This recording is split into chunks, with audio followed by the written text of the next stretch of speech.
কম মূল্যে গুপ্তধনের সেই বাক্সটি বিক্রি করে দিতে বাধ্য হয় হতাশ হয়ে পড়া দলটি।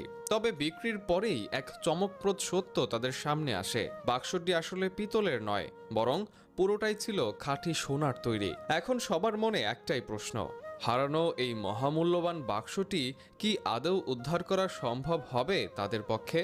খোঁজ নামক জনপ্রিয় ধারাবাহিকটির আসন্ন তৃতীয় পর্বে কী ধরনের চমক অপেক্ষা করছে এবং পর্বটি কবে নাগাদ মুক্তি পেতে পারে তার সম্পূর্ণ বিস্তারিত তথ্য জানতে আজকের এই ভিডিওটি না টেনে পুরোটা দেখার অনুরোধ রইল। আসসালামু আলাইকুম প্রিয় দর্শক, আশা করি আপনারা সবাই দারুণ আছেন। আপনারা ইতিমধ্যে হয়তো জেনে গেছেন যে খোঁজ নাটকের দ্বিতীয় পর্বটি রিলিজ করা হয়েছে।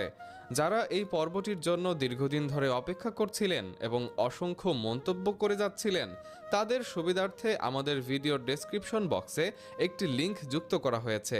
চাইলে সেখান থেকে খুব সহজেই পর্বটি দেখে নিতে পারেন। সদ্য মুক্তিপ্রাপ্ত দ্বিতীয় পর্বটিতে বেশ রোমাঞ্চকর কিছু ঘটনা তুলে ধরা হয়েছে।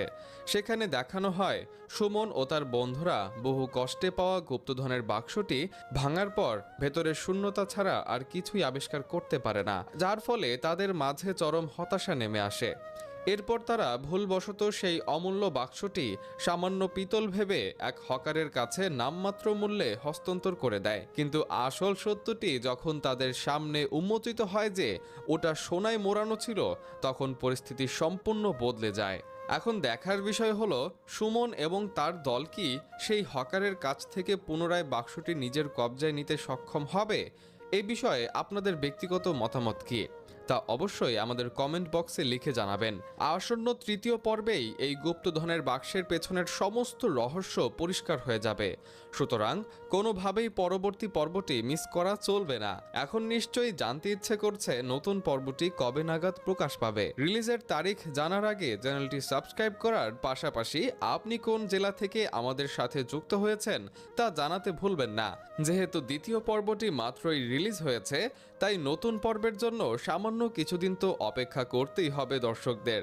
আশা করা যাচ্ছে আগামী 7 থেকে 10 দিনের মাঝেই পল্লীগ্রাম টিভি অফিসিয়াল ইউটিউব চ্যানেলটিতে তৃতীয় পর্বটি সম্প্রচারিত হবে। পরবর্তীতে নতুন কোনো নাটকের আপডেট নিয়ে আবারও হাজির হব। ততক্ষণ পর্যন্ত আল্লাহ হাফেজ।